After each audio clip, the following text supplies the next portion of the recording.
ફલક પર પહોંચાડવાનું જે સપનું નરેન્દ્રભાઈ મોદીએ જોયું છે એ સપનાને સાંગોપાંગ પૂર્ણ કરવા માટે આપ પણ જે મોદી સાહેબની ભુજાઓ મજબૂત કરવાની સાથે હોય ત્યારે ગુજરાતના આપ સેનાપતિ છો, અમે સૈનિકો છો સાથે છે. સાહેબ, આ ગુજરાતની ધરતી કેવી છે?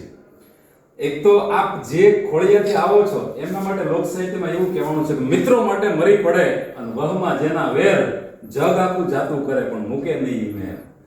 અને આ તો એક ભાવ હતો. અને ગુજરાત શું છે સાહેબ, અમારું હાસ્ય અને લોક સાહિત્ય જગત કહે છે કે ગુજરાતની ધરતીમાં શું વખણાય છે. ગુજરાતની મહેમાનગતિ, ગુજરાતનો વેપારી, ગુજરાતી ગરબા, ગુજરાતી ભોજન, અમદાવાદની ઉત્તરાયણ, પતંગ અને દોરા, સીધી સૈયદની જાળી, આઈઆઈએમ અને સુરતનું ઊંધિયું, ઘારી, ખમણ અને ઢોકળા, દોરાનો માંજો, સુરતનું જમણ, રાજકોટની ચીકી, પેંડાન, ખાખરાન, શમશાન, રાજકોટની રંગીલી પ્રજા, જામનગરની બાંધણી, કચ્છની કળાન કારીગરીની ખુમારી, મોરબીની ટાઈલ્સ ને નળિયા, વડોદરાની ભાખરવડી, નવરાત્રી, વીરપુર જલારામ બાબા, બગદાણા બજરંગદાસ બાબા, ભરૂચની ખારીસિંગ, લોકમાતા નર્મદા નદી અને ગુજરાતના મુખ્યમંત્રી ભૂપેન્દ્રભાઈ પટેલ અને ભારતના વડાપ્રધાન નરેન્દ્રભાઈ મોદી અને ગુજરાતની 7 કરોડ જનતા. બહેનો ભાઈઓ, આ આપણા ગુજરાતની ધરતીની બહુ સરસ છે.